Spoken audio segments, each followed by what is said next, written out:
Good evening, everyone. My name is John Paul Jones, and I'm the Dean of the College of Social and Behavioral Sciences.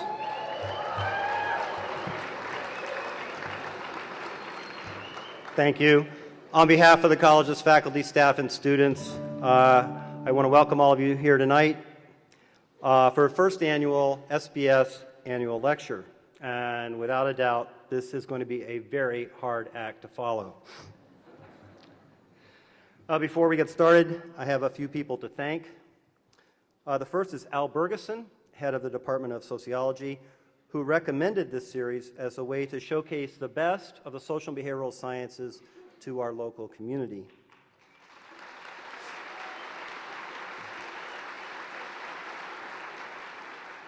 And second, I'd like to thank two faculty who have been long associated with Professor Chomsky and who helped make his appearance here tonight possible: Massimo Piatelli Palmarini and Thomas Bever.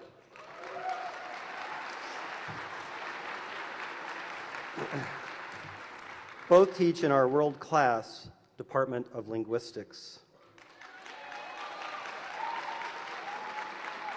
And in fact, there are so many faculty with research ties to Chomsky in the Department of Linguistics that this department is sometimes referred to as MIT West.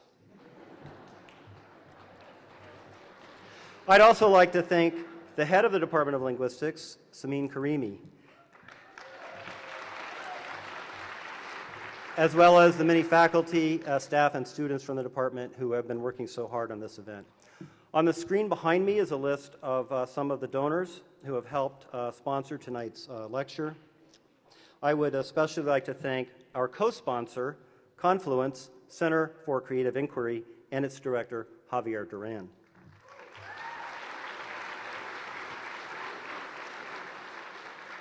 Financial support has also come from members of the SBS Magellan Circle, and tonight's event is especially underwritten by Magellan Circle member Elise Collins Shields and her husband, Creston Shields. Thank you very much.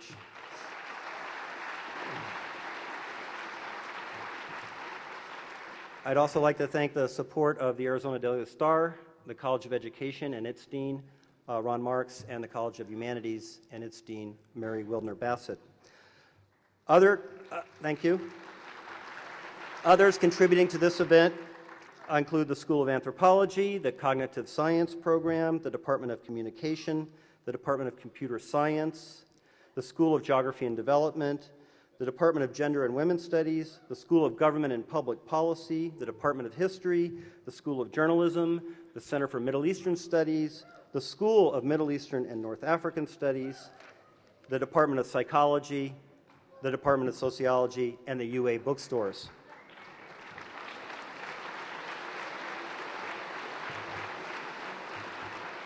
And thanks to everyone in the Dean's Office and in SBS Development and in the Centennial Group, Centennial Hall Group have put all of this together. Thank you all very much. Well now,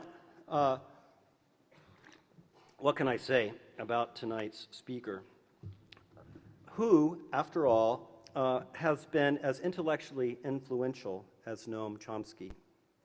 The author of 100 books and countless articles, he is the founder of modern linguistics. His ideas have not only revolutionized linguistics, they have indelibly shaped anthropology, cognitive science, childhood education, computer science, the languages, mathematics, psychology, philosophy, and speech. In fact, you can find self-described Chomskyites in every field that asks the question, what does it mean to be human? If there was a Nobel Prize for social and behavioral sciences, he would have won it long ago with his original book, the first book, Syntactic Structures, which appeared in 1957. He is, according to the Chicago Tribune, the most cited living author, and he's third most cited in the world, behind Plato and Freud.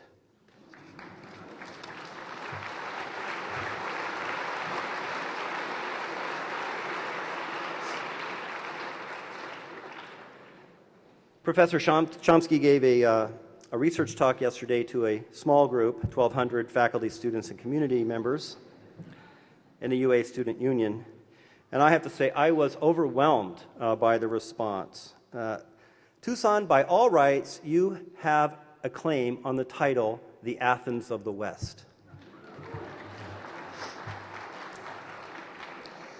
And of course, there is Chomsky, the public intellectual, the self-described libertarian socialist and anarchist, a critic of established politicians on both the left and the right.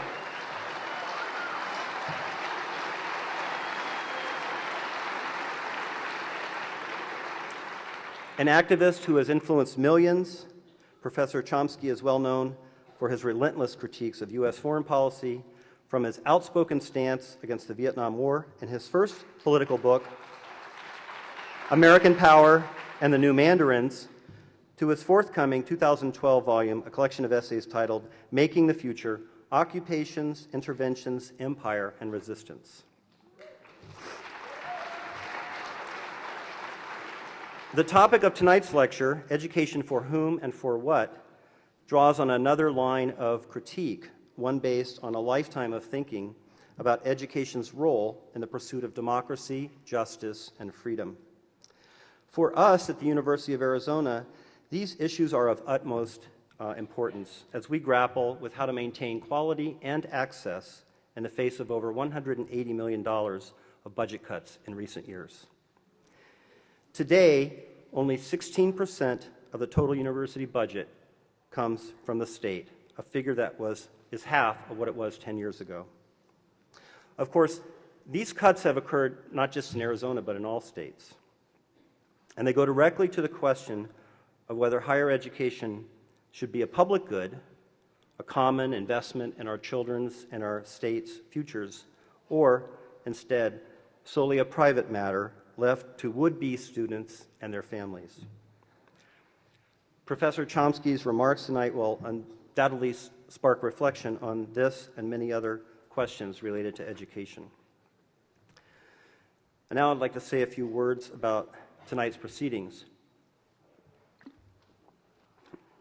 Following Professor Chomsky's talk, we have allotted approximately 30 minutes for a question and answer period, moderated by Arizona Public Media's Christopher Conover, who was up here a minute ago.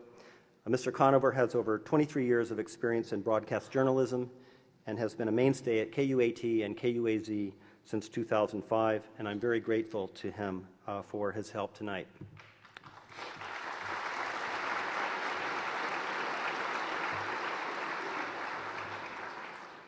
Finally, throughout the evening, I ask that, whatever your opinions, you respect those of our guests and your neighbors in the audience. For tonight, we have a unique opportunity to engage in thoughtful civil discourse with one of the greatest intellectuals and public figures of our time. Please join me in giving a warm Tucson welcome to Professor Noam Chomsky.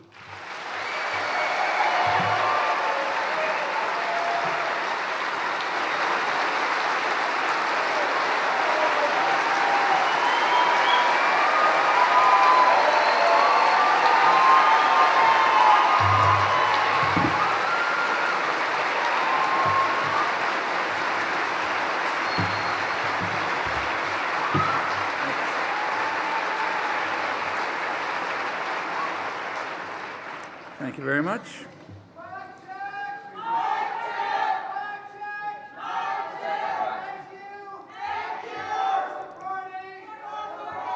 I can't hear what you're saying.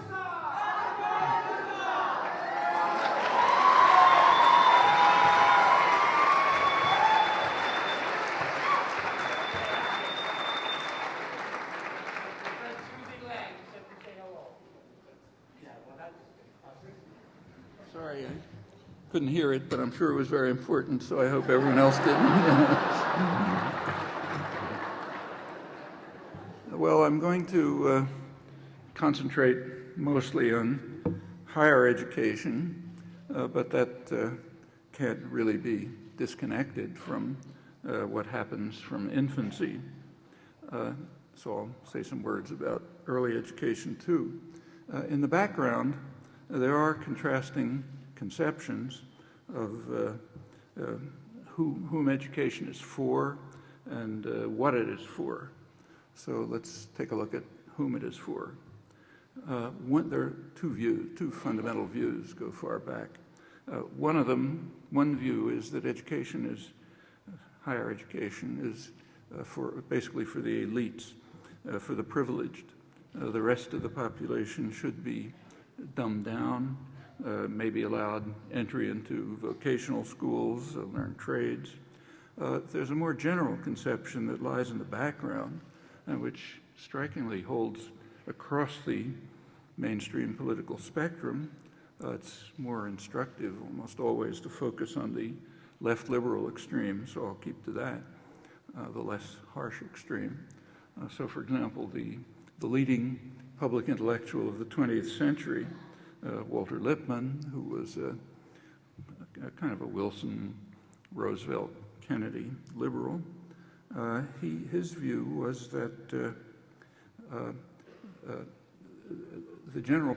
that we have to distinguish between the intelligent minority, called the responsible men, and what he called the ignorant and meddlesome outsiders. That's the general population, who have to be spectators but not participants in action.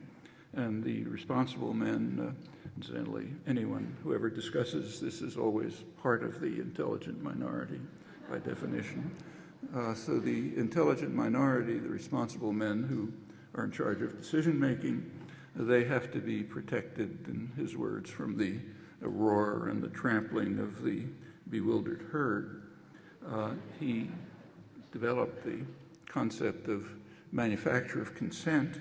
It's a new art of democracy, which has to be used to keep the ignorant and meddlesome outsiders from interfering. He was actually relying on his own experience. These were writings in the 1920s. Incidentally, they're called progressive essays on democracy. He was relying on his experience in the first and in many ways only official U.S. propaganda agency, the Committee on Public Information, a term that Orwell would have liked. It was the Creel Commission established during the First World War to try to drive a pacifist population into raving warmongers. And it worked pretty successfully. It was led by the responsible men, the intelligent minority, who were more or less unaware that they themselves were the targets of an earlier propaganda agency, the British Ministry of Information, another Orwellian phrase, which was essentially designed to control the thought of American elites, so they would therefore participate in the great task of bringing America into the First World War on England's side. Another member of the Creel Commission who was also very impressed by it was Edward Bernays. He's one of the main founders of the modern public relations industry, and his views were about the same. There has to be an intelligent minority in control, and we have to have a technique, he called it engineering of consent, to make sure that the rabble stays in their place as spectators, not participants. The basic view goes back much farther. So, for example, long before this, Ralph Waldo Emerson was considering the question of why political leaders are interested in having public education. Mass public education was just beginning. And he said that the ground on which eminent public servants urge the claims of popular education is fear. In their words, he says, this country is filling up with thousands and millions of voters, and you must educate them to keep them from our throats, meaning educate them the right way, keep their perspectives and their understanding narrow and restricted, discourage free and independent thought, and frighten them into obedience, something that's done over and over in the schools as well. We've all experienced it. If you go back still farther to the framing of the Constitution, it was based essentially on the same principles. So James Madison, the major framer, his view was that pretty much the same. He said we have to make sure that the public is marginalized because otherwise there'll be trouble. And in fact, you read the speeches in the Constitutional Convention, he urged the convention to think about what would happen in England. That was obviously the model. What would happen in England if they really had a democratic vote? He said, well, what would happen would be that the majority of the population would use their voting power to take away the property of the rich, to carry out what these days we would call land reform. And obviously that would be unjust, so therefore we've got to guard against democracy. Actually, it's kind of interesting that, whether consciously or not, Madison was reformulating an argument that goes back to the first major study of political theory, Aristotle's book Politics. Aristotle reviewed the many forms of government there could be and didn't like any of them, but decided that democracy would be the least bad. He's, of course, mostly thinking of Athens. But he raised the same dilemma. He said there's the same problem that Madison did. He said that one of the big problems of democracy is that the majority of the poor would use their voting power to take away and divide up the property of the rich, which is unjust. So Madison and Aristotle faced the same problem, but they drew opposite conclusions. Aristotle's conclusion was we should eliminate inequality, make everyone middle class, more or less. And he proposed actual measures for this, what we would call today welfare state measures, and that would overcome the problem. So reduce inequality, overcome the problem. Madison's solution was the opposite, reduce democracy. So design a system in which the public will not be able to exercise the kind of free vote that would threaten one of the main goals of government, which he said is to protect the minority of the opulent against the majority. So same problem, but opposite conclusions, reduce democracy. If you look at the framing of the Constitution, that's the way it's designed. So again, in Madison's words, the constitutional framework has to ensure that power is in the hands of what he called the wealth of the nation, the responsible men, the men who have respect for property and its rights and therefore will ensure that the opulent minority is protected from the majority. And that's why in the original framing of the Constitution, power is primarily in the hands of the Senate. The executive in that time was kind of administrator. So power is in the hands of the Senate, which, remember, people didn't vote for. That was much later. And the Senate, he said, would be the wealth of the nation, the people who would make judicious and responsible decisions. Actually, in Madison's defense, it should be mentioned that he was, at this point, pre-capitalist. So his model of the wealth of the nation was some mythology about Rome, where distinguished gentlemen and benign aristocrats devoted to the public good would make all the right decisions. He soon learned differently, but that was the model. That's the original intent of our Constitution for those who are interested in original intent, originalism. To go back a little bit further and go back to, say, David Hume, one of the first great modern political philosophers. He wrote a book called First Principles of Government, and in this, I'll quote him, he wondered at the easiness with which the many are governed by the few and the implicit submission with which men resign their own sentiments and passions to those of their rulers. When we inquire by what means this wonder is brought about, we shall find that as force is always on the side of the governed, the governors have nothing to support them but opinion. It is therefore on opinion only that government is founded, and this maxim extends to the most despotic and most military governments, as well as to the most free and most popular.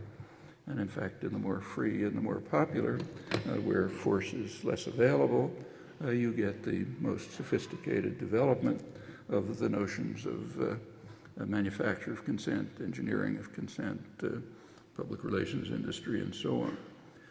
And the educational system has to be enlisted in this enterprise. It's a very conscious policy. I'll return to the way it works in the modern period. Well, that's one point of view about whom education is for. Another alternative point of view, including high culture, is that it's for everyone. And there's interesting work on this. One book I'd strongly recommend is If You Have Good Eyesight, very tiny print, unfortunately, is a scholarly book by Jonathan Rose. It's called The Intellectual Life of the British Working Classes. It's a monumental study of the reading habits of 19th century British workers, and it's pretty remarkable to see what they were reading. Rose contrasts, I'll quote him, contrasts the passionate pursuit of knowledge by proletarian autodidacts with the pervasive Philistinism of the British aristocracy. And he has good evidence for it. And pretty much the same was true in the United States. So in Boston, let's say, in the 19th century, if a blacksmith had enough, could afford it, he would typically hire a young boy to read to him while he's working. And reading meant reading classics or contemporary literature that we now consider classics. In the factories that were the mills that were just beginning to be built in the early days of the Industrial Revolution, a lot of the workers were young women from the farms. They're called factory girls. There was a pretty lively labor press at the time, and very interesting to read. The factory girls had plenty of condemnations of the industrial system into which they were being forced. I'll come back to it a little bit, but one of them was that it was taking away their high culture. They were used to reading contemporary literature, and classics, and so on. When they were driven into the mills, that was taken away from them. And this continued. I mean, I'm old enough to remember the 1930s. At that time, there was lively programs of workers' education. Some of the leading scientists and mathematicians wrote popular books intended for worker education, Mathematics for the Millions, things like that. George Gamow later, 1, 2, 3, Infinity, J.D. Bernal, another well-known scientist. And there were educational courses. I mean, my own family, my relatives were mostly unemployed working class, but they were deeply immersed in high culture, even those who never made it through elementary school. They were what Rose calls proletarian autodidacts, although they were helped by workers' education courses and things like free Shakespearean plays in Central Park and so on. Well, those are two views of whom education is for, two contrasting ones. Then comes the question what it is for. And here, too, there are contrasting views. The contrast is actually discussed during the Enlightenment, and there's imagery associated with it. One image is that education is like pouring water into an empty vessel. And in fact, it's a pretty leaky vessel, as you all know from your experience. So you pour water into a vessel, and of course, all of us have been through this, and you remember nothing. The other alternative is that education, teaching should be like laying out a string along which the student can explore and progress in his own way.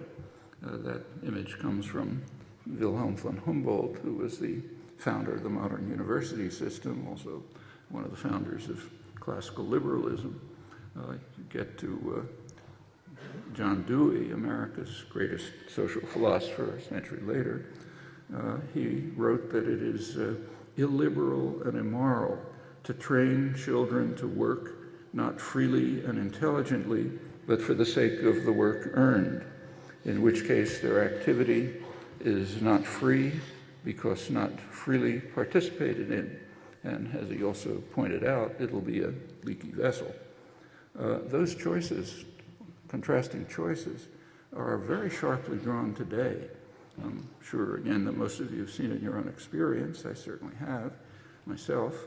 It has very definite policy implications right now, in fact. There's just some very recent and very pointed discussion of this, which I'll quote. The American Association for the Advancement of Science, the main scientific organization, has a regular journal, Journal Science, and in the last couple of issues, the editor, biochemist Bruce Albert, sets forth alternatives, these alternatives very clearly. He's discussing science education in the schools, but it generalizes. So one approach he discusses is, in fact, the Enlightenment view, that teaching is laying out a string along which the student progresses in their own way through discovery and exploration. And his version of it is that our goal is to make it much easier for teachers everywhere to provide their students with laboratory experiences that mirror the open-ended explorations of scientists instead of the traditional cookbook labs where students follow instructions to a predetermined result. And then he contrasts that with actual practice, which is, of course, pretty much the opposite. Concepts taught with an overly strict attention to rules, procedures, and rote memorizations. And then he goes on to quote his own testimony to the California Standards Commission, his testimony opposing such ideas as teaching the periodic table of the elements in 5th grade, which is totally meaningless to the students. Incidentally, he points out he was unsuccessful in this. It's taught that way. And what he says is, when we teach children about aspects of science that they cannot yet grasp, then we have wasted valuable educational resources, produced nothing of lasting value, and much worse, we take all the enjoyment out of science when we do so.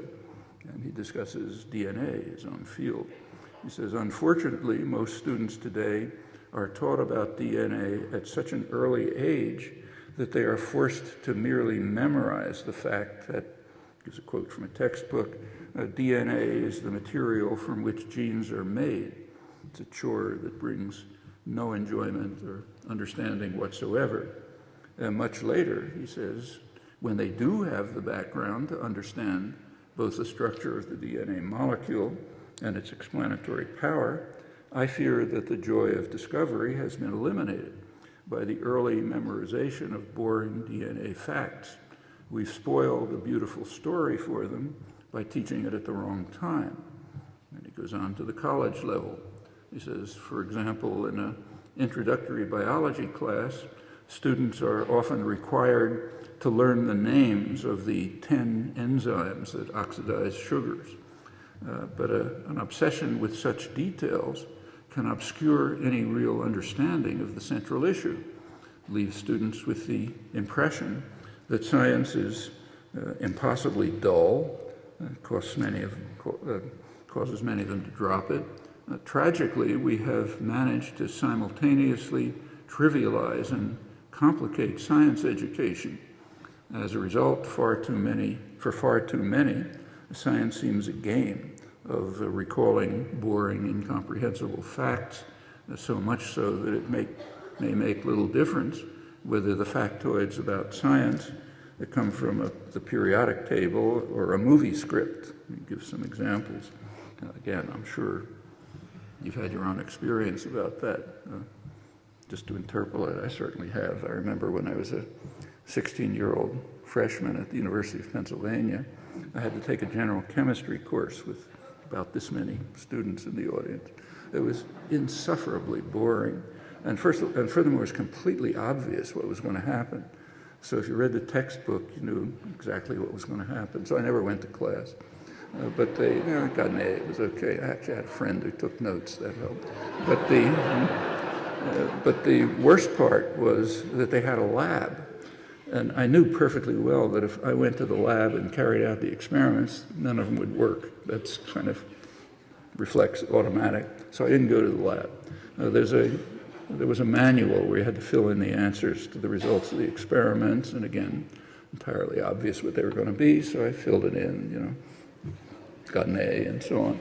But then I had a very unpleasant experience. I had to register for the next semester, and when I tried to register, they insisted on my paying a fee for breakage in the laboratory. I'd never been to the laboratory. I didn't know where it was, you know, but obviously couldn't say that, you know. So I had to pay $17, which was a lot of money in those days, for the breakage in the lab that I never attended. And of course, I don't remember a thing from the course. I'm sure many of you can duplicate this experience. Actually, this approach generalizes, it even has a name. It's called No Child Left Behind.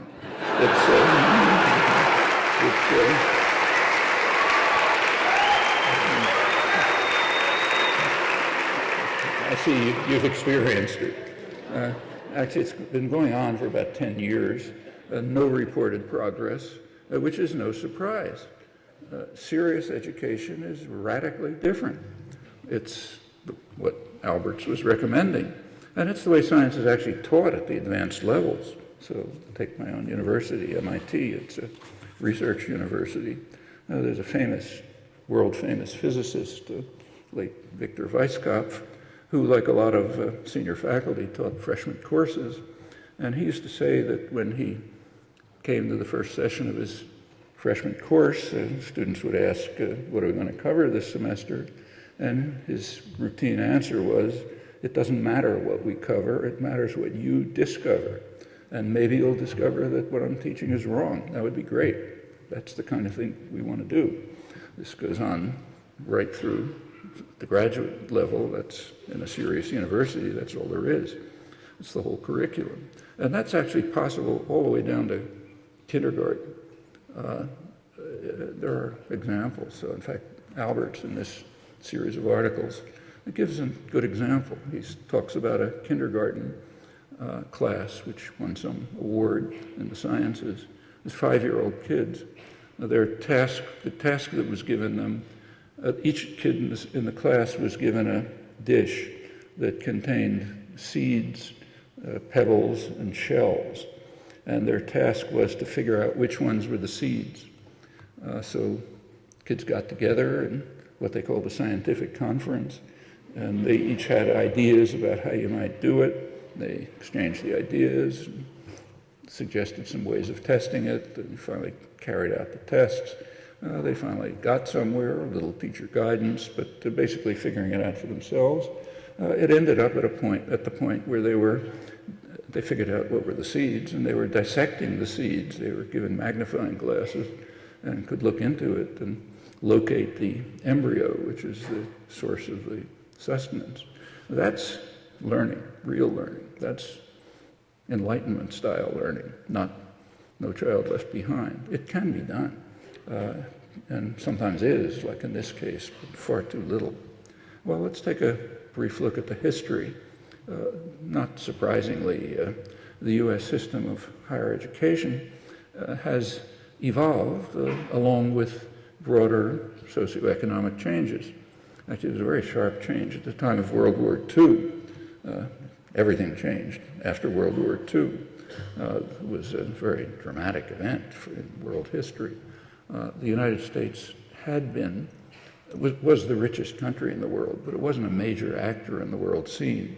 The major actors were Britain, primarily France, Germany, but not the United States, except regionally. But after World War II, it was all different, totally. The United States emerged from World War II with a position of global dominance that had absolutely no precedent in history, and no precedent since, began declining shortly after. The United States at that time had literally 50% of the world's wealth. Other industrial societies had been seriously harmed or devastated. For the United States, which was untouched by the war, the war was a tremendous stimulus, huge government stimulus to the economy. The industrial production quadrupled, and it already had been the richest country in the world. It also had an overwhelming position of security, nothing remotely like it. Well, this affected the whole culture, including education. Prior to this, higher education, at least elite education, had been a kind of a gentleman's club, and indeed it remained so at the elite schools well after. Again, personal experience again, I was a student at Harvard in the early 50s, and that's exactly what it was a gentleman's club. But the U.S. had also pioneered mass education through college as well. In fact, that's a very important achievement of American society. It was motivated in part by just what Emerson talked about. It was motivated by the transition from an agricultural society of free, independent people to an industrial society. It was necessary to turn free farmers into disciplined factory workers, and since they didn't like it, you needed the kind of education that Emerson was talking about, kind of education that will keep them from our throats. And it was dramatic. I mentioned the labor press, and it's very interesting to read. Factory girls, artisans from the towns, they have many complaints about the system they're being driven into. It's worth reading. It's available now. The industrial system, they said, was crushing their culture, their dignity, their freedom. It was turning them into something like slaves. In fact, a century and a half ago, a very common belief, so common that it was a slogan of the Republican Party, supported by Abraham Lincoln, was that that wage labor is different from chattel slavery only in that it's temporary. But other than that, it's the same. You're being forced, you're working on command, not under your own initiative. So they wanted to get rid of it, worker ownership, and so on. The most interesting, I think, the most interesting element of their critique was their condemnation of what they called the new spirit of the age. Remember, this is 150 years ago. The new spirit of the age is gain wealth, forgetting all but self. Adam Smith had talked about that. He called it the vile maxim of the masters of mankind. All for ourselves, nothing for anyone else. And the new spirit of the age, a century later, was to try to drive this deeply inhuman idea into people's heads. It was a very sharp break from traditional societies that valued trust, solidarity, mutual aid for common purposes. In our own tradition, the standard example is should be the English Commons. We're going to celebrate, probably won't, but we should be commemorating the 900th anniversary of the Magna Carta, the Great Charter, in a couple of months. It's forgotten. The Magna Carta, as everyone ought to know, is the foundation of civil liberties, presumption of innocence, trial by jury, due process, and so on. But it's sort of forgotten, interestingly, that there were two charters. There was a Charter of Liberties, and there was a Charter of the Forests. The Charter of the Forests was about preservation of the commons. The commons were, including the forests, were the possession of everyone. And they were the source of food, of fuel, of building materials. They had been carefully cultivated with mutual aid and mutual support for centuries. So they were very complex ecosystems which everyone had access to. And the charter, the Great Charter, that calls for preservation of the commons from the predatory acts of the kings and nobles. Well, that's been forgotten, so nobody talks about that anymore. And that's a very serious problem, because in fact, the failure to attend to the commons is going to destroy us. That's the environmental crisis, which we're marching towards with utter abandon. If some extraterrestrial observer was watching, I think we're all lunatics. But it's going on right now. And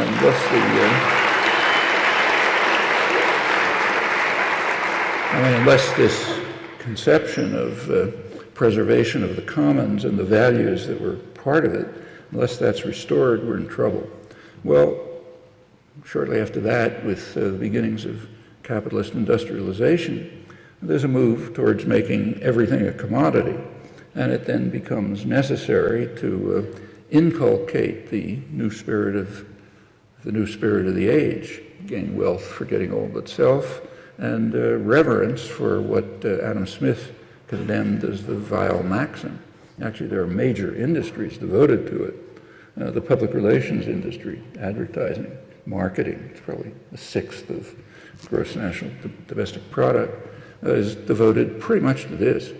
It's devoted very consciously. Interesting to read the literature, their own literature. It's devoted to create what's called creating wants, fancied needs, stimulating consumerism, turning people's attention to what are called the superficial things of life, like fashionable consumption, and away from real human values. And enormous work goes into this. Keep people from our throats again. That new spirit of the age is so inhuman, so that over 150 years of effort, there still is always resistance. So in the early 1970s, as kind of an outgrowth of 1960s activism, there was a very important series of labor strikes. The most young workers mostly, many of them Vietnam veterans, others just young people getting into the workforce. The most famous one was at Lordstown, and striking very significantly. They were not striking particularly for wages and benefits, but for dignity, for human dignity in the workplace. That was also the time when women were becoming organized and active, and Chicanos, farm workers, black unions, and so on. All of this was beaten back, and it's been beaten back for a generation, but it's there. In fact, the Occupy movements that are spreading all over are reviving it. And a lot, I think it's their main significance, and a lot hinges on whether the new spirit of the age, 150 years old, whether it can be, and in fact in England going back centuries, the destruction of the commons, it's very important to determine whether this new spirit can be overcome.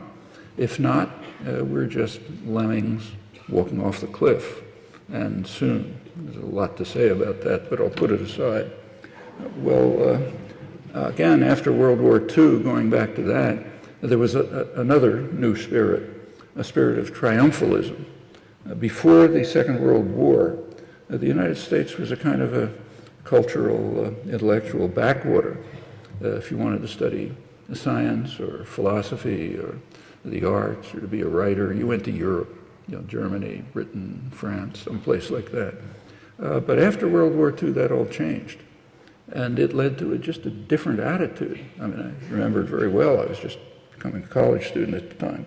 The atmosphere was that we should shed all of this old world baggage and lead the world to a bright future, what was called an American century. European scholars, many of whom were emigrating here, fleeing Nazi Germany, they were feared because they were too good, and they were disdained because that's the old-fashioned baggage, and the two were at the same time. There were many very ugly incidents. I could tell you about some of them, which I remember. From a student perspective, like what I was in the 1940s, in philosophy, linguistics, psychology, you just had to start afresh, disregard all of this old nonsense from Europe, biology too, in fact. Forget it all, don't talk about it, and start from the beginning. We're going to create a new age. And a lot of contempt and a lot of ignorance. And there are many consequences, some of them right to the present. It's very striking in the behavioral sciences, in fact, but also elsewhere. There were also changes at that time, crucial changes, in the nature, in the way the economy functioned, and the state role in the economy, which had a huge impact on the universities, higher education particularly. You go back to the colonial period, Adam Smith gave advice to the colonies, the greatest economist of the day, and the advice he gave was the standard prescriptions that the World Bank and the IMF and the US Treasury and others give to the poor countries today. You know, pursue your comparative advantage, don't try to import higher manufactured goods, more advanced goods from the advanced countries, and so don't try to control your resources. Everything will be better if you do that. Well, the United States was independent by that time, so they were able to totally reject the rules of what are called sound economics. And they did. If we had accepted them, we'd be a third world country. But in fact, that's how the third world was pretty much created. But the colonies could reject it. The so-called Hamiltonian system introduced very high tariffs to block superior British manufacturers. There was a lot of stealing of technology, what's now called piracy. And the United States began to develop. And this went from textiles, the early stages of industrialization, right through steel, and on pretty much till the Second World War. And there was a huge role of the state system in state sector in developing the economy. Mass industrialization was developed, for example, in armories. Because there you could control things. The railroad system was managed by the Army Corps of Engineers and so on. Well, after World War II, that took a major leap forward, huge. There was massive funding for science and technology, mostly through the Pentagon. And it was done through the Pentagon for the usual reasons. You have to inspire fear. And you can get taxpayers to, pay the Pentagon to protect us from various imaginary dangers. But the money that went through the Pentagon ended up creating the high-tech economy that we're now living in. So computers, internet, satellites, microelectronics, a whole array of stuff comes out of decades of mostly Pentagon funding and research. My own university, MIT, was right in the middle of it. The net effect is to socialize cost and to privatize profit. And it's a standard device. Interstate highway system is another example. It's not what it's claimed to be. It was sold on the basis of defense. It was really part of the mass subsidy to automobiles, energy corporations, rubber corporations, turned us into the idea was to make us a society that massively wastes fossil fuels, with consequences we're now in the middle of. There was also a rapid expansion of the student body through the GI Bill, which brought a whole new sector of the population into higher education, people who never could have gone before. That had a very positive impact on the colleges and on the general society. That's incidentally a course that's been reversed in the last generation. I'll come back to it. The sharp increase in funding was mainly directed to science and technology, but of course there was a spillover into other domains. 1957, the Russians sent a satellite into space, Sputnik, and there were laments about how the U.S. is falling behind, going to be destroyed, and so on.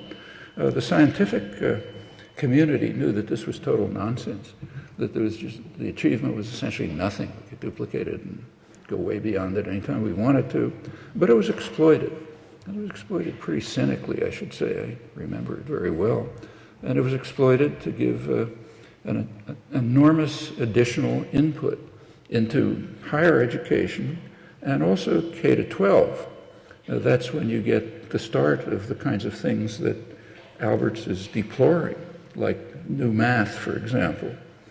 I have to say, I had young kids at that time. We had very amusing experiences with watching my young children, 10-year-old children, try to learn new math from teachers who didn't understand a word about the set theoretic basis for it, but were trying to teach it. And the kids were kind of making up their own. I'll just give you one example. When my youngest daughter was, I don't know, maybe 10 or so, I had a visit from a friend, an Israeli logician, who's an old friend, Yehoshua Bar Hillel, some of you know. He came and stayed with us for a while, and he saw my daughter doing her work in what was called Boolean algebra. It was called set theory, actually, Boolean algebra. And he was interested because he'd been trying to teach it to junior high school students in Israel, and they're having a hard time doing it, and she seemed to be doing it fine. So we started asking her questions, like, if you have 3 things, how many sets are there? You know, like a milk bottle and a cup and a book or something. And she said right off, 8 sets. And then he asked, then he asked her to list them. She listed them all, including the null set. And he asked, which set is included in all the others? She said, the null set. And then I couldn't believe it. So I asked her, how do you know the null set is included in all the others? So she said, well, to have a set, what you do is draw braces, and you put the things inside it. And if you look carefully, there's always a little space between them. That's where the null set goes. So what in fact had happened is she was doing something quite sensible. She was making up a physical model, which happened to work for these principles, and of course that had absolutely nothing to do with what they were trying to teach her. And this was going on all the time. That's no child left behind. Well, in the 60s, there were major changes, major social, cultural changes. The civil rights movement moves towards diversity, women's rights, all sorts of things. And the universities were greatly enriched by that, as indeed was the whole society. By the end of the 60s, there was also a fair amount of political activism developing, and it became a major force. So again, at my own university, MIT, mainly science university, it had been extremely conservative and passive right through the 60s. People are absorbing their work. But by the end of the 60s, by 1969, activism had gotten to the point that a day was set aside formally to just consider the question of, for the whole institute, to consider the question of the role of technology in society. Amazingly, a question that had never been asked. You just do it.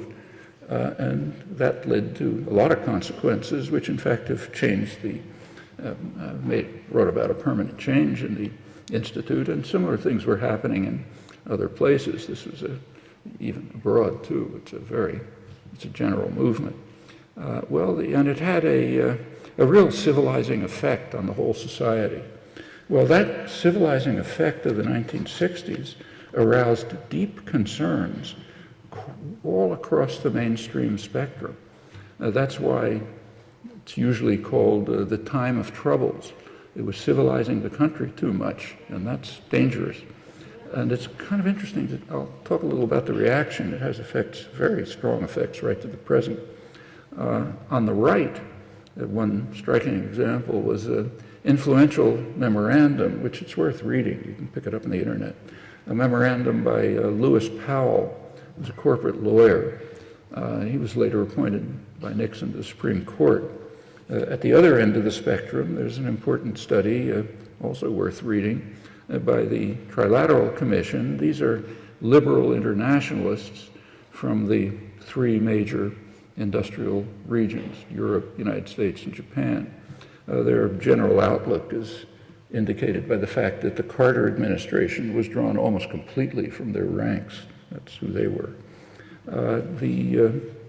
And both of them merit attention. They provide a good insight into the ideological aspects of what has in fact been a major assault on democracy and on rights that was beginning to take shape 40 years ago, escalated pretty sharply in the Reagan-Thatcher years and continued And it's now reaching new heights. And they also provide insight into how this assault targets the educational system. So let's start with Powell's memorandum, 1971. This was sent to the U.S. Chamber of Commerce. That's the main business lobby. The title was "The Attack on the American Free Enterprise System." And it's worth reading, not only for the content, but also for the tone, which is totally paranoid, which is characteristic. The major criminals were Ralph Nader, with his consumer safety campaigns, Herbert Marcuse, who was preaching Marxism, new leftists are on the rampage, but primarily they're naive victims who dominate the universities, the schools, television and other media, the educated community, and virtually control the government. If you haven't noticed it, I'm incidentally not exaggerating. That's exactly what it said. I urge you to read it. Well, the takeover of the country by these devils is a dire threat to freedom, he said, because the only alternatives to free enterprise are varying degrees of bureaucratic regulation of individual freedom, ranging from moderate socialism to the leftist and rightist dictatorships.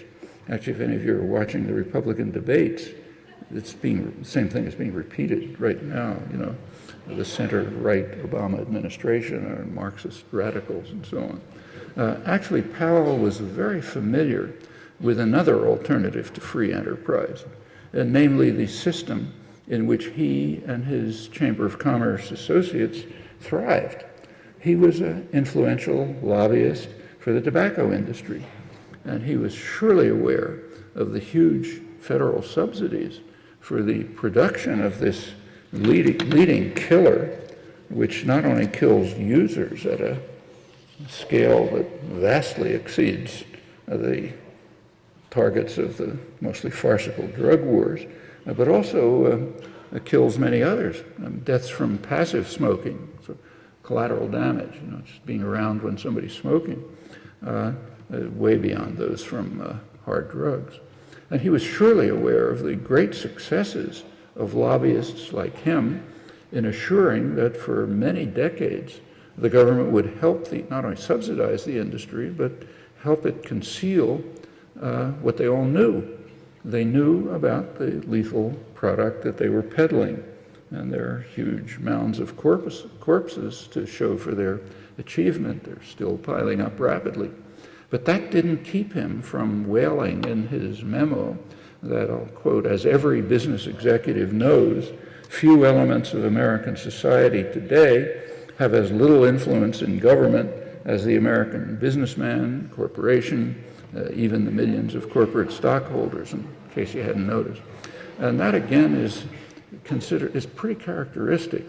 And the reason is that there's an assumption that for the state to support, subsidize private power, that's just the natural order. Any disruption of it is a catastrophe. And he then drew the obvious conclusion. He was talking about the universities.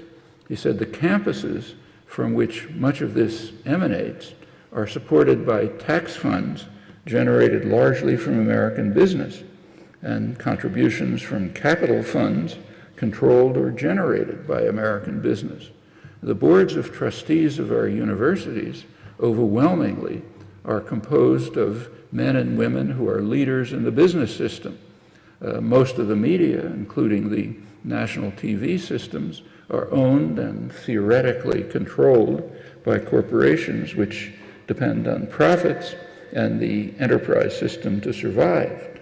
And therefore, these marginalized groups who are being destroyed should organize to defend themselves instead of just watching passively while business and our fundamental freedoms are destroyed by this Marxist onslaught from the media and the universities. Well, Powell's memo expresses the concerns elicited by 1960s activism at the right end of the mainstream spectrum. But much more revealing, I think, is the reaction at the opposite extreme, the liberal internationalists. And these are spelled out in the Trilateral Commission report that I mentioned. It's called The Crisis of Democracy. It's not easy to find, incidentally, because they mostly took it off the market when people started reading it. But it's there. Actually, I should say that at MIT, as soon as I read it when it came out, and I figured this isn't going to last very long, so I bought a lot of copies from the MIT library. So if you can't find one, the MIT library has maybe a dozen or so copies. And then it did go out of print, I should say, very quickly. The crisis of democracy that they were talking about is literally that there's too much democracy. The problem, they said, this is leading figures, major political scientists from Harvard and so on. The public, the way that the democratic order is supposed to work, the public is supposed to be passive and apathetic. The Lippmann, Bernays, Emerson, Madison model, or Hume. They're supposed to be passive, apathetic, but in the 60s they were beginning to organize to press their demands. That's what was being done by what are called the special interests. The special interests are women, young people, old people, workers, farmers, the population, in other words. They're the special interests. If you look through and when they press their demands, there's too much pressure on the state. The state can't deal with them. So therefore, they have to moderate the demands. Now, there's one group that isn't mentioned, the corporate sector. And that makes sense because they represent the national interest, not special interest. So just like the far right, the liberal internationalists assume that their extraordinary power and their control of the state and other institutions is just the natural order. A primary concern of the trilateral scholars, just like Lewis Powell, was the failures of what they called, I'm quoting, the institutions responsible for the indoctrination of the young, the schools, the universities, the churches, and the like. They're not carrying out their duty to indoctrinate the young properly, and that's why we had this time of troubles. In general, they said we have to have more moderation in democracy if the national interest is to be protected, including much more successful indoctrination of the young. Well, the Powell memo and the trilateral study spell out the concerns at the opposite extremes of the dominant ideological spectrum. These are largely shared concerns, and they've led to vigorous action to restore order, as has often happened in the past. One consequence of these and other developments has been a pretty sharp attack on public education, taking many forms. I'll mention a few. About a year ago, I went to Mexico to give talks at the National University, UNAM. Quite a good university. It's a very poor country, of course, but quite a good, impressive university. High standards, good faculty, lively discussion, reasonable facilities, not like a rich American university, but quite reasonable. I also visited a city university. There's a city university in Mexico City, which, incidentally, UNAM is free, no tuition. About 10 years ago, there was an attempt by the government to raise just very low tuition. That led to a national student strike. The country's practically closed down. The government withdrew the proposal. There actually still on the UNAM campus is an administration building that was occupied at the time and is still occupied, and it's used as a kind of activism center. The city university is not only free, but has open admissions with compensatory options for those who need them. And it's also pretty respectable. I was quite impressed to see it. Well, I went from Mexico to California, maybe the richest place in the world. There, the public education system, which is just the best public education system in the world, is being destroyed. It's being privatized for the rich, of course. For the rest, some level of mostly technical training. And it's quite a contrast between a poor country and, in many ways, the richest place in the world. And that's happening all across the country. So in most states, like here I just heard before, in most states, tuition covers more than half of college budgets. That's also true of most public research universities. Pretty soon, only the community colleges will be state financed, and even they are under attack. I'm quoting a recent study. Analysts generally agree that the era of affordable four-year public universities, subsidized by the state, may be over. That's one important way to implement indoctrination of the young, for a very good, simple reason. Students leave in a debt trap. When you have a college debt has reached the astonishing level of over $1 trillion now. When a student leaves college with a big debt, they don't have many options. Indoctrination is working. That's true of social control generally. It's also an important feature of international policy. Well, as the Mexico-California comparison illustrates, the reasons for the conscious destruction of the greatest public education system in the world in California and comparable things elsewhere, the reasons are not economic. There are many other cases, including rich societies, so Germany, to mention one, or for that matter, the post-war U.S. experience. Much poorer country than we are now, but it wasn't totally free, but tuition was very low. So, for example, when I went to the University of Pennsylvania as an undergraduate, it was literally $100 a year. That might be $400 today. It's not an economic reason, but as a technique of indoctrination, it's very valuable. Well, if they're not publicly supported, how are universities going to survive? They don't produce commodities for profit, and that's the dominant value under the new spirit of the age. The funding issue raises many troubling issues. These would not arise if fostering independent thought and inquiry were regarded as a public good, as in the Enlightenment model. That is, as having intrinsic value. The traditional ideal of the universities, however flawed in practice, and there are major attempts to change that. So crossing the ocean, in Britain, the right-wing government is now challenging what's been for a century called the Haldane principle. It's a century-old principle that barred government intrusion into academic research. Whether they'll succeed in overturning it, I don't know. And, there's another kind of assault on intellectual culture that you can read about in this morning's newspapers. The Cameron government has announced that it's not going to apologize. It's not going to give an apology for essentially murdering one of the great mathematicians and scientists of the 20th century, Alan Turing, who, apart from being a major intellectual figure, also happened to be a war hero. He was crucially involved in decoding the German codes, something which saved Britain. They killed him, basically, drove him to suicide. Cameron, the prime minister, said they're not going to apologize because Turing broke the law.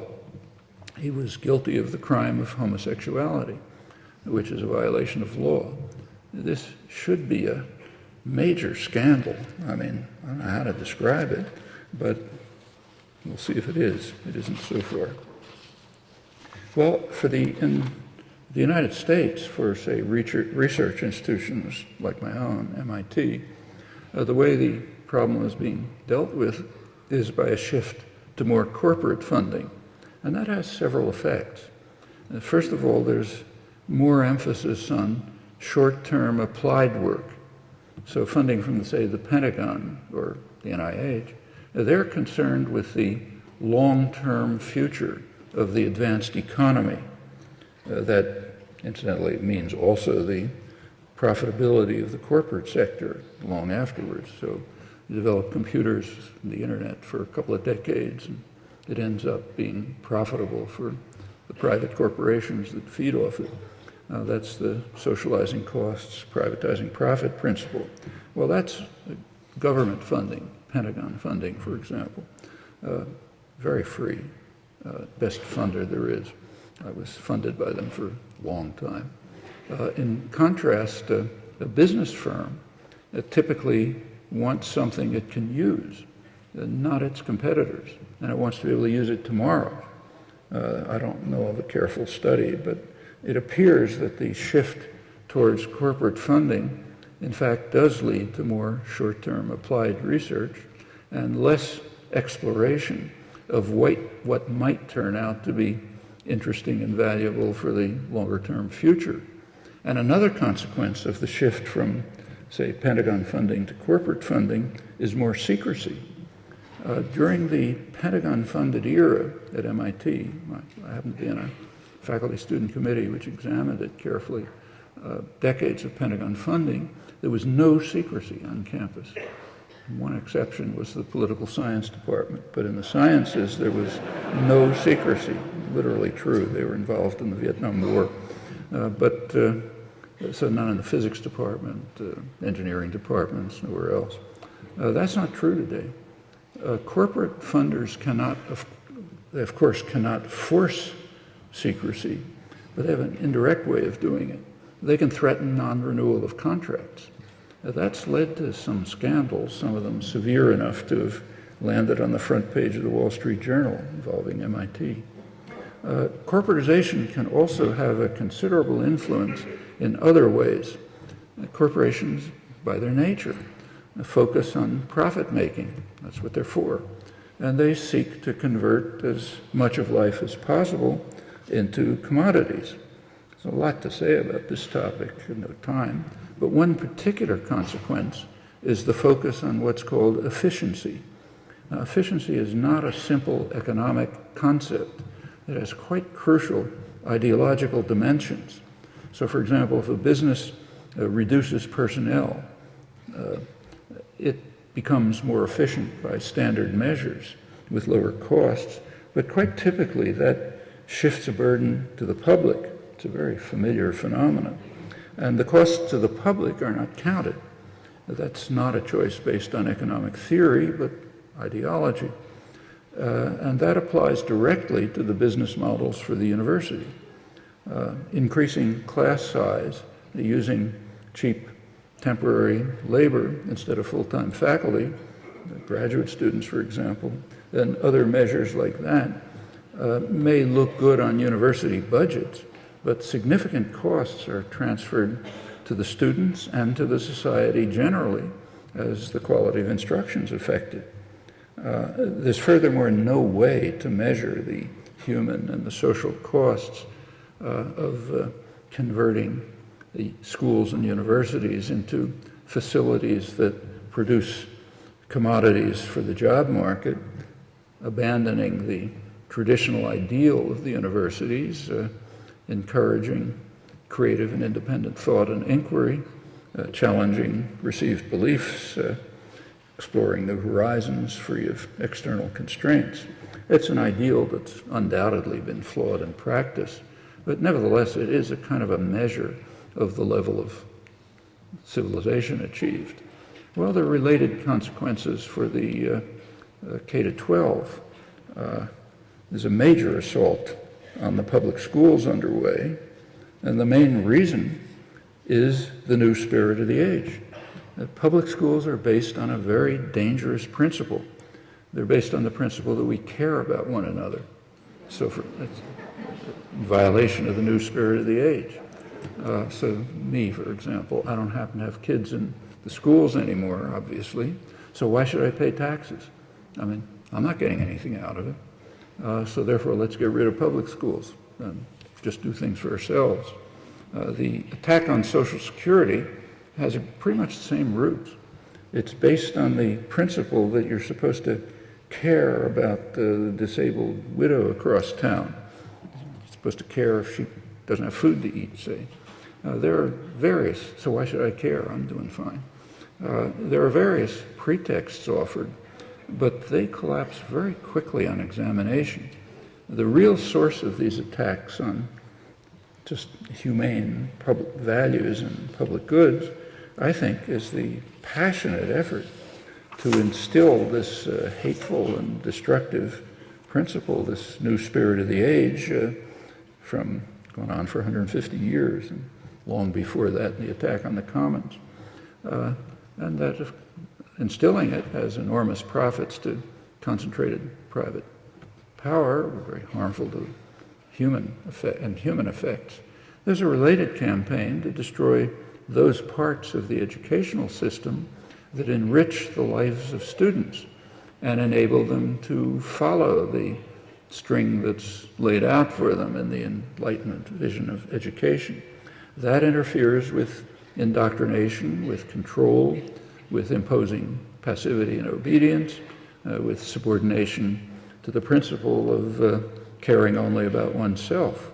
A major struggle about that right here, as you know better than I do, the destruction of the flourishing Mexican-American Studies program, and even the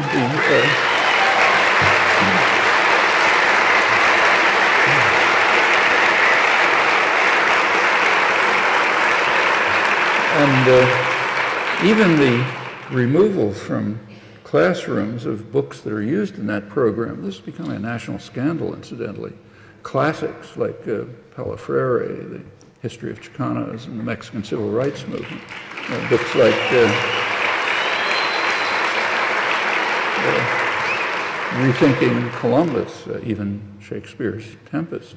This is all reminiscent of precedents that we don't like to think about, but they're worth thinking about. And it's particularly dramatic that it's happening right here in the midst of what could properly be called occupied Mexico, conquered in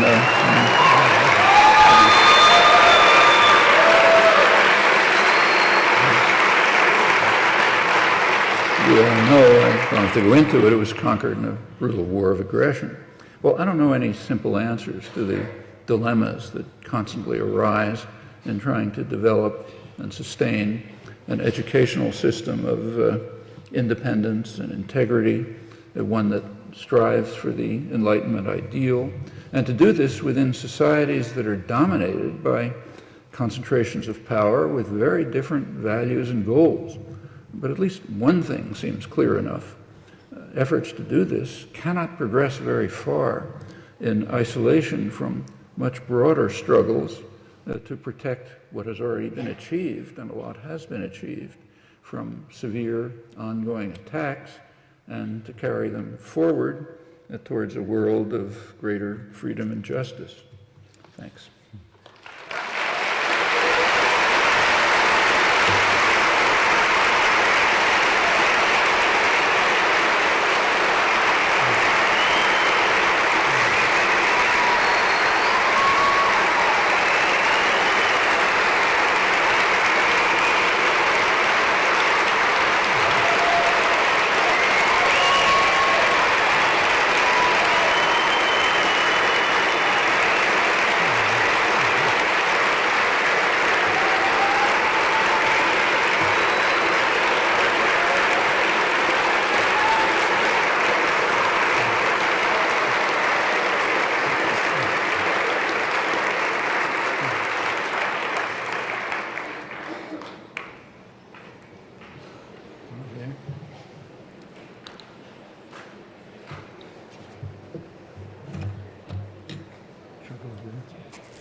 Thank you so much, ladies and gentlemen. As we get ready for the question and answer part of our program tonight, reminder, we only have about 30 minutes for this.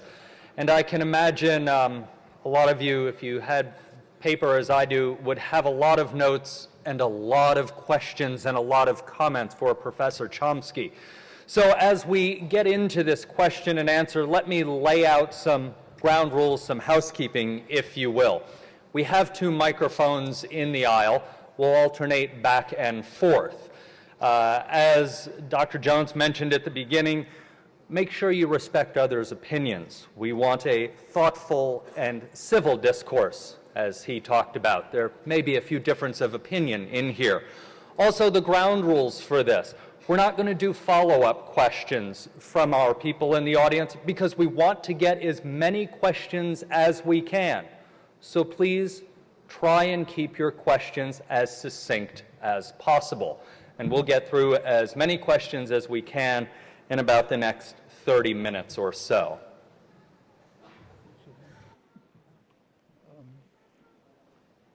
I should say I don't hear too well, so you may have to translate the questions for me. Yeah. Am I supposed to use this? Yeah. Okay. As you line up for the questions, and we will have staff there, I'm going to ask the first question. I'm going to take moderator's privilege here, if you will. Professor Chomsky, you were talking about, towards the end, corporate influence, corporate funding, and the idea that the universities, in the corporate eyes, need to turn out commodities. MIT, your home institution, now has a new program called Open Courseware that I know is getting a lot of information given out about it. For those of you that don't know what it is, there are many courses at MIT that the materials are now available free and online for the public. Talk about that a little bit and how that may be going against that corporate idea. I think it's actually one of my close friends is more or less running it. But I think it's a great idea, you know, and I think it's just what ought to be done. I mean, of course, that means it's available. It's available on the internet, so not only here, but everywhere, all over the world. You can hear leading scientists, scholars, others delivering their lectures. You can hear the classroom interaction. I mean, it's not like taking a course in a decent, you know, in a serious university, because you're not part of the interaction. Like, you can't stand up and say, that's wrong. Better way to do it, you know, which is a large part of what real education is. It is supposed to encourage independent thought. That means challenges. And a lot of what we and everybody else is teaching is wrong. That's why you don't teach the same thing every year unless your field is dead. Because you're learning. And a lot of the learning comes from what students are doing. They're part of the educational process. And you don't interact with other students. I'm sure all of you know that, just from your own experience, that what's enriched your educational experience is peer interchange. You're talking with other students, you know, arguing about things, trying to work things out together, and so on. And I'll take my own university since I know it best, but if you walk around the floors of the departments, students are talking to each other, working together, writing joint papers, you know, and a lot of very important stuff comes out of that. Well, if you're watching Open Courseware, you're not part of that. So it is necessarily kind of passive. Actually, there are efforts being made, and it's tricky, to develop modes of more interaction. And it's not impossible, but it's hard, and I hope that it'll go to that. But the general idea is great, I think. All right, I will abide by our own rules and not ask a follow-up as badly as I would like to. Let me start on this side, and again, let's keep our questions fairly short so we can get through as many as we can. Hi, Professor Chomsky. First thing I want to say is thank you for visiting the University of Arizona, and thank you for such a great talk.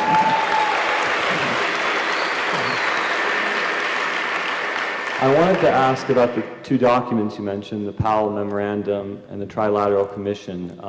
Do you consider that the major reason for the increase in tuition, and what other factors come into play? Well, I don't really know of any study of this, so I have to speculate. It's kind of surprising that there isn't, as far as I know, there isn't any study, because it's a major phenomenon. But if you just look at the timing and the thinking behind it and other things that are happening in the society, it's hard to doubt that the concern about what they called, on the liberal end, the failure of the institutions to indoctrinate the young, their phrase, the failure of this, which showed up in the civilizing effect of the 60s, it was followed very shortly, and not only by the beginning of the rise in tuitions, but by lots of other things, even university architecture.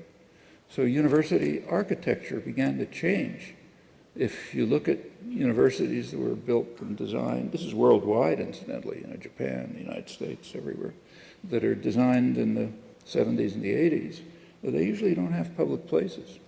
They don't have anything like Sproul Plaza in Berkeley, where students get together and have discussions, demonstrations, and so on.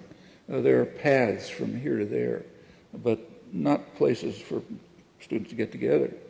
That is conscious. I've talked to architects about it. And I suspect that the same is true of tuitions. Actually, it's a good topic to study. I don't know of any studies, but looks very plausible. Again, there can't be an economic reason for it, for the reasons I mentioned. It's got to be an ideological reason. Thanks for your question. Now come over to this side. Thank you for coming, Professor Chomsky. I just wanted to ask, I think a lot of us here are in that group who would say that education is for everyone. So in light of things like No Child Left Behind and the HB 2281 anti-ethnic studies, my question is about hope. Where should we find inspiration, as a lot of us being educators in here, to kind of go forth with hope for education? Well, for one thing, there's, take, say, Mexico. It's right nearby. As I say, we're basically in it.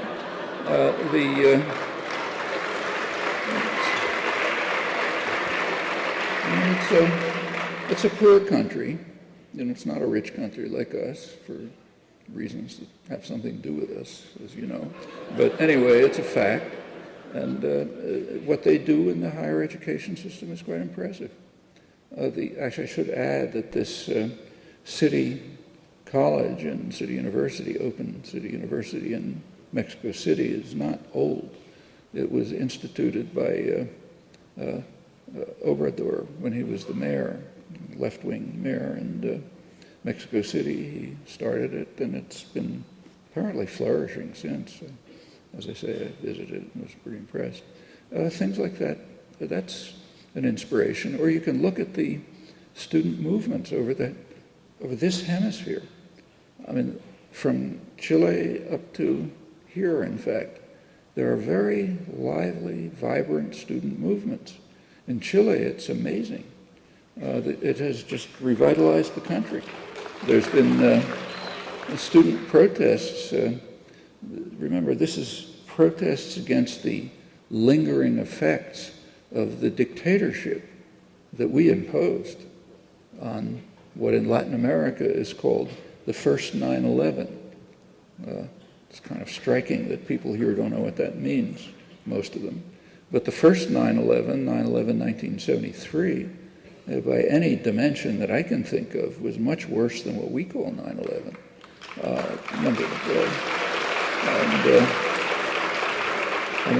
Not just in Chile, it had very global effects. The dictatorship has formally been gone for about 20 years. But there are lingering effects, just as there are in Spain. There are lingering effects of the Franco dictatorship right now. And the young people protesting there, the indignados as they're called, are trying to undermine the very serious lingering effects of the dictatorship. They're very real. Well, that's Chile. And there are similar things going on through the hemisphere, in fact, abroad, and in fact, right here.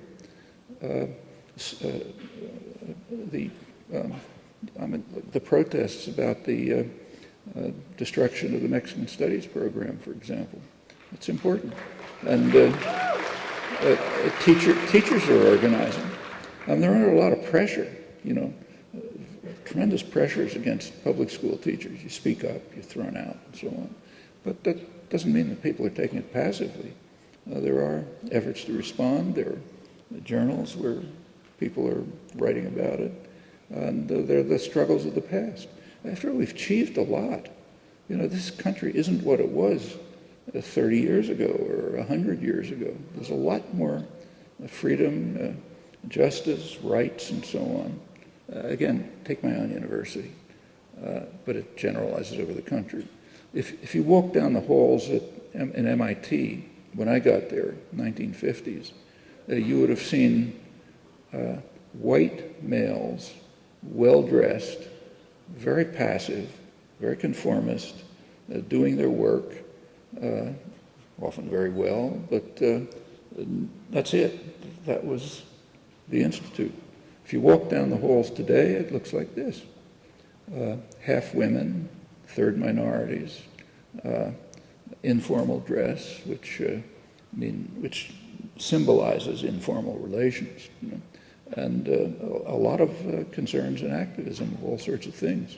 It didn't happen by magic. You know. It's happened all over the country, in many ways all over the world, and that's the kind of inspiration that ought to suffice. I think it goes back to the early days, the very earliest days, way far back as you want to trace it in history. Thank you. Over on this side now. Hi, I'm Denise from Chicago. First, I just want to thank the intergenerational audience that came tonight from where I stand. It's so exciting, especially seeing all the young people here. So thank you to both of you for bringing that out.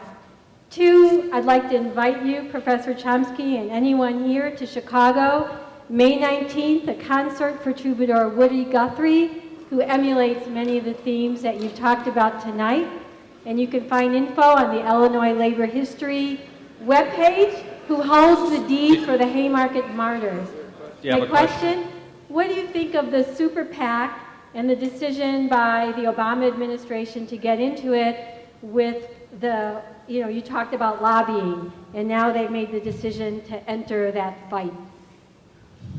Well, it's obviously a sellout, but of any principle, not the first one, incidentally. On the other hand, there is an institutional fact that political figures just have to live with. The structure of election, the electoral system, has been shredded. I mean, it always was under the effect of, there was always a big effect of campaign spending.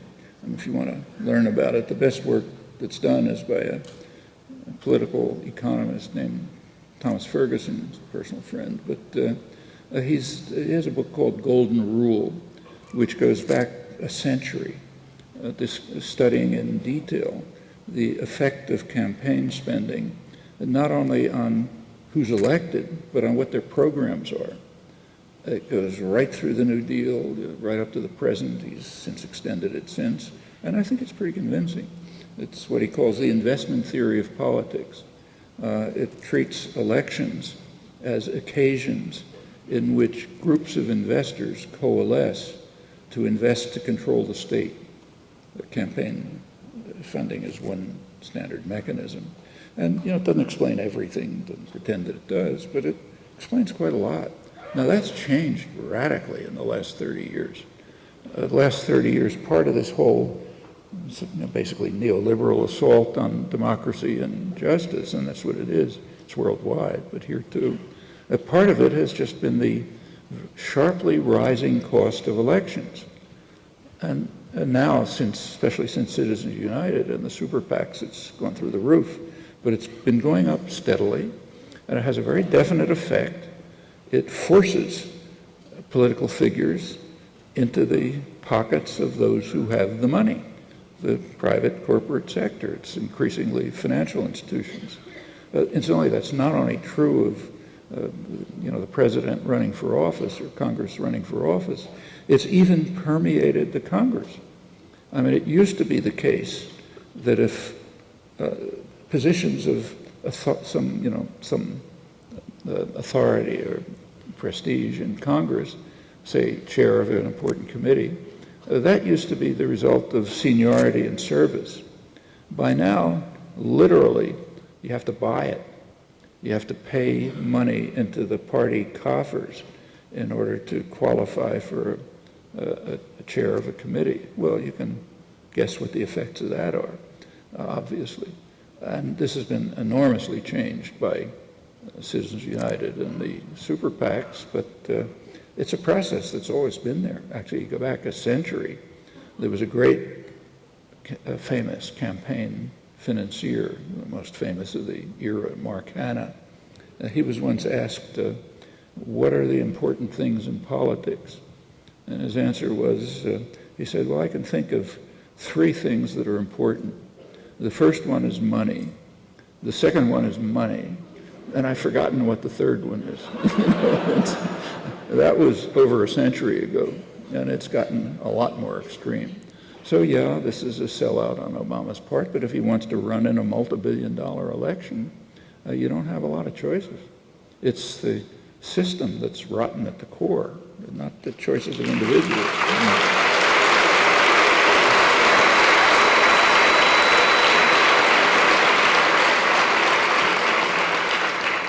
Your question.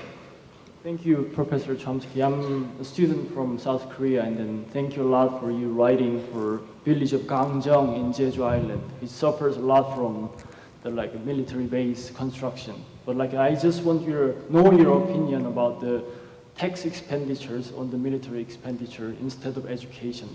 For instance, Korean students are suffering a lot from actually increasing tuition. And we are heading towards the same way American students been. And then but still the government is expending lots of money on the military instead of educating people and then for better humanity. Yeah, actually that Jeju Island construction that you mentioned is something very significant. We ought to know about it. Jeju Island is quite significant for Korea. It was the site of a huge massacre in 1948 by the U.S.-backed, basically fascist state in South Korea. Horrible massacre. And the island is, it's been actually designated, I think, by the UN as an island of peace. It's trying to be an island of peace. And the U.S. and South Korea are trying to build a major military base, major naval base on the island, oriented towards China. I think it's 500 kilometers from China, approximately. And it's part of the kind of encirclement of China, which is called containment of China. Here it's described as protection of freedom of the seas. The Chinese see it a little differently. They see it the way we would see it if the Chinese Navy was building bases in the Caribbean, say. We'd blow them off the planet if they did that. But the way the world is supposed to work, we're supposed to be able to do it anywhere. In fact, if you read the professional literature on strategic analysis, security studies, they refer to the Chinese-American naval confrontation as a classic security dilemma. Each of the two sides thinks that there's kind of an existential danger. They just can't give it up. It's too important. So we think that it's an existential threat if the United States doesn't control all the oceans around China. And they think it's an existential threat if we send nuclear-armed, supercarriers into their territorial waters. That's the security dilemma. What can you do? And in fact, the U.S. is trying hard to essentially encircle China so that they can't have access to the Pacific or to the Malacca Straits, where a lot of trade goes and so on. Japan is part of this system. Japan's a client state. There's military bases all over Japan, many of them on Okinawa. This is over the strong objections of the people of Okinawa, who've been trying to get those bases off for 60 years. And they can't do it. Recently, the U.S. basically forced a Japanese prime minister out of office because he was thinking about it. Well, Jeju Island in South Korea is another case. So and it's really serious. It's an important issue. There's a lot of protest on the island, civil disobedience, a lot of arrests, usual violence, and so on.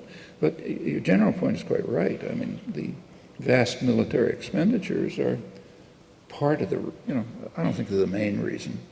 Like we had vast military expenditures in the 50s, and there still was almost free education, and for a GI Bill, totally free, and huge amounts of money going into the research system and so on. And now it's a burden, undoubtedly, but I mean, the society has to decide where you want to spend your money. You want it to spend it on classic security dilemmas in China's territorial waters, with all that could lead to, building naval bases on Jeju Island, on Okinawa, and so on? Or do you want to spend it building a decent society? And this question arises all across the board. I mean, one of the most striking cases, this doesn't involve education, but it does involve survival, is Canadian tar sands and shale oil throughout the country. In Obama's State of the Nation address, if you read it carefully, one of the things he said was that we're now coming to a position where we can have 100 years of energy independence by exploiting, using high technology techniques and fracking and so on, to get previously inaccessible and incidentally very dirty oil with all sorts of local environmental consequences. And this is all over. There was a recent speech by the president of the Chamber of Commerce, main business lobby. I forgot it, Thomas Corcoran, I think. You can find it on the internet. It's his annual speech to the business world.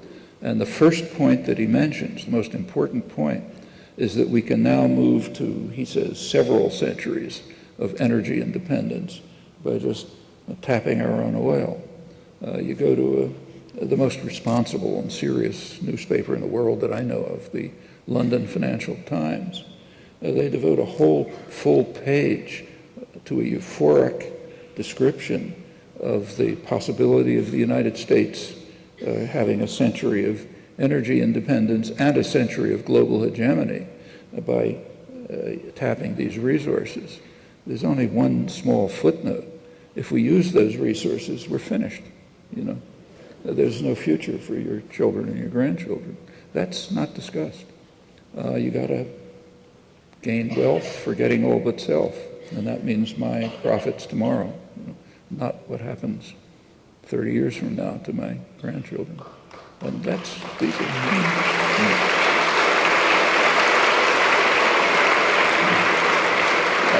Meanwhile, there are alternatives, like ultimately probably solar energy is going to be the main alternative. And it's quite striking to see what's happening to the solar energy industry. By now, about half the world's solar panels are being produced in China. Now, that's not cheap labor. It's not a labor-intensive industry. They started the way all manufacturing starts, very low-level manufacturing. Manufacturing provides the incentive, the ideas, the design conceptions, and so on that lead to technological advances. It's very common. And slowly, not so slowly, they've been moving up the high technology ladder. They're now producing the most advanced solar cells in the world. Well, okay, that's one way to use your resources. We have choices. We have plenty of choices because we're a very rich society. China's a very poor society. We're a very rich one. So we have plenty of options. We have about 10 minutes left, so thank you so much for keeping your questions short so we can get through as many. That means I should keep my answers short. I got it. You're the guest of honor. You can answer as long as you like. Yeah. Hello, Dr. Chomsky. I'm a member of UNIDOS, and our question is, in your opinion, what are the larger implications of the decision by the TUSD Governing Board and State Superintendent John Huventhal to ban Mexican American Studies? Well, I think it's a particularly ugly part of the whole attack on anything like the Enlightenment ideal of education. In this case, to destroy the diversity, richness of the educational system and meaningfulness for students and so on, for a large number of students, after all, it's a big Mexican community. So I think it's just part of the general attack on a free and creative education that stimulates learning, discovery, enriching one's life and so on.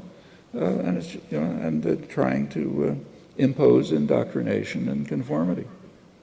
A particularly ugly case right here, because of where it's happening. It would be ugly anywhere, but it's particularly so right here. Thank you. Back to this side. Professor Chomsky, I believe I speak on behalf of almost everyone here. It's an absolute humbling honor to be learning from you in person. Thank you.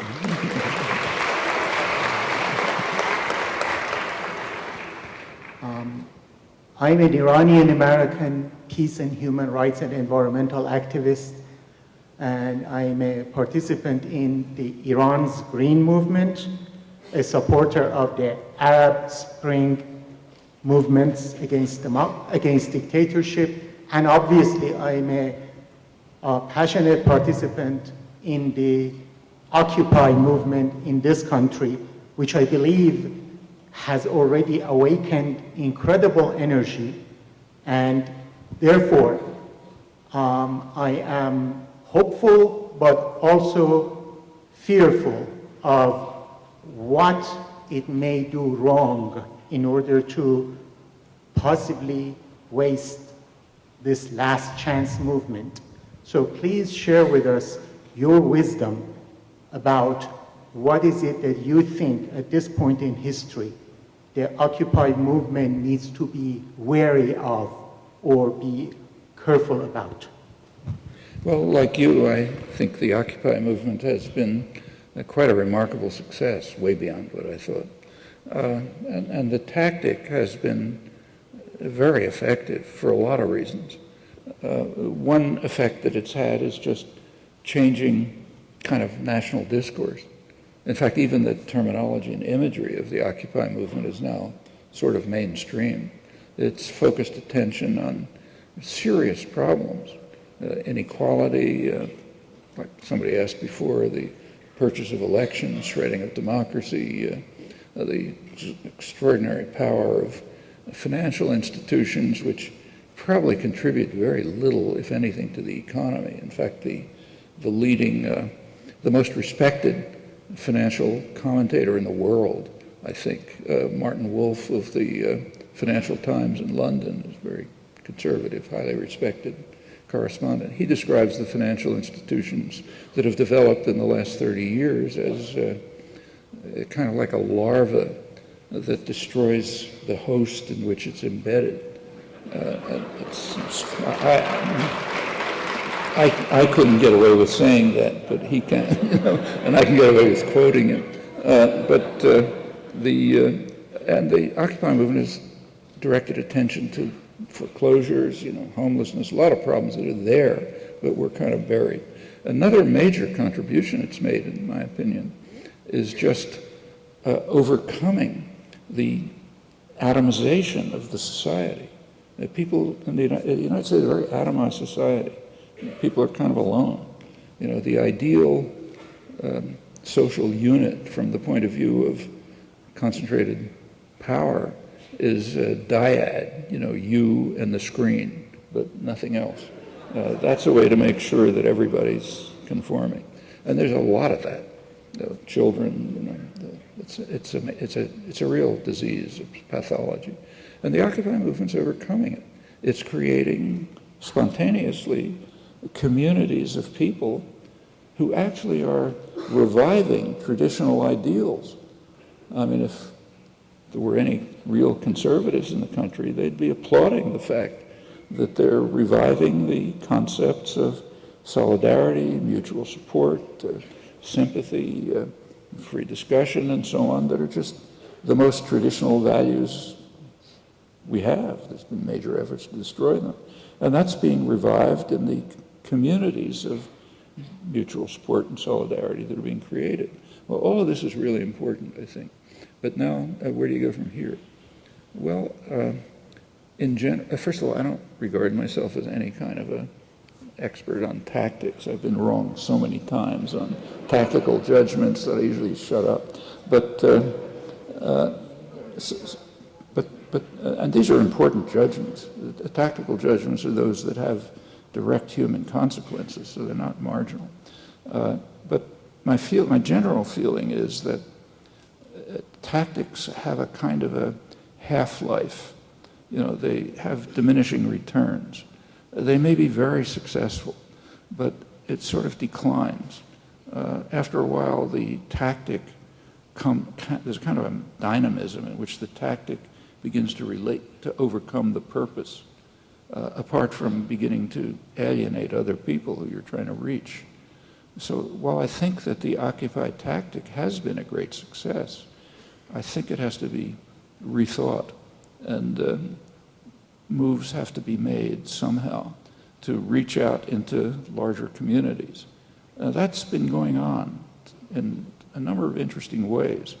Like one of the developments in several cities, I know in New York and Boston, elsewhere, has been what's been called Occupy the Hood, neighborhood Occupy movements, which have to some extent integrated with the, you know, the ones that make the newspapers.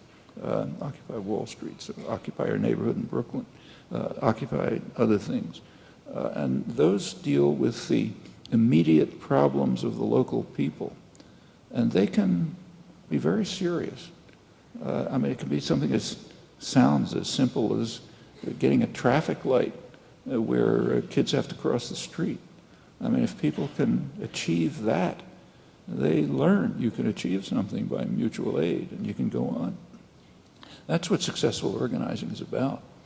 And if the Occupy movements can go in that direction, reach out to larger sections of the population, and engage the working class, which they have yet really to do, and that's very significant, then I think they have great prospects. But it's not easy to do. There's going to be a lot of repression, you know, violent repression sometimes. Power systems don't fade away cheerfully. You know, they'll do what they can to control things. But I think that David Hume was correct. Power is in the hands of the governed. And there's no weapon that the powerful have other than control of opinion. Attitudes, opinions, beliefs. If they can make people feel hopeless, dependent, passive, atomized, okay, then you can keep power. But the governed, that is the 99% in the imagery of the Occupy movement, they have the power. But they have to get organized, committed, and that's the task of people who want to devote themselves to this.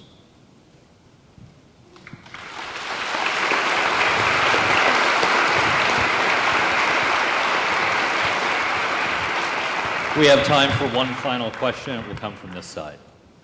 Hi, Dr. Chomsky.